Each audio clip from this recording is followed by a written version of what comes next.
ئەمە بوو ژیان. کاتێ لە نێو سکی دایکما بووم بۆ هاتنە دەرەوە پەڵەقاژەم بوو. ئەم دیوی دنیا لام بوو بە مەڕاق، تاکە ئاوات بوو کە هەم بوو.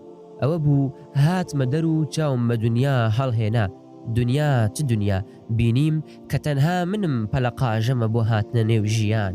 ئەوانەی لێرن هەمووان بێزارن، هەمووان بێچارن، هەر یەکە و بە دەردێکەوە ئەناڵێنێ، یەکێ بێنانی یەکێ بێنازی، ئەمیان بێباوکی ئەویان بێدایکی، ئەم بەهەژاری و ئەو دەوڵەمەندی، هەمووان یەکسانن لە خەم، چ کوڕ چ کچ گشت پڕن لە خەم، هەمووان لێک پڕن هەندێکیان دڕن، تیژ وەک کەنگرن، کوڕ و کچەکان عاشق یەکترن، یەک لە یەک بێدینترن، دایک لە خەمی جگەرگۆشە و باوک لە خەمی پارۆنانێکە.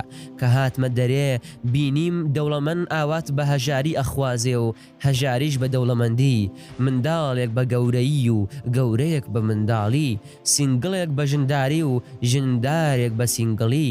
ئاخر توخوا ئەمە بوو کە من پەلەقاژەم بوو بۆی، تخوا ئەمەش بوو بە هیوا کە من هەم بێ، ئێرە بوو ئاواتم بوو، ئەم وێرانە بوو لە یادم بوو. خۆ لێرە گەر سواڵش بکەیت بۆ کەسێکی بێخەم نایدۆزیتەوە.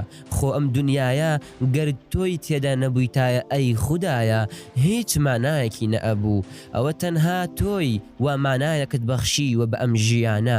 ئەم ژیانە بێتۆ گومڕاییە، سەرگەردانیە، پڕ لە غەمباریە. لەگەڵ هەموو ئەمانە کاتێ دێم و بیر لە تۆ ئەکەمەوە ئەی خودایە، ئینجا ئەزانم کە ئەگەر لە هاتنم بۆ ئەم دنیاە تەنها تۆم بردبێتەوە بەسمە.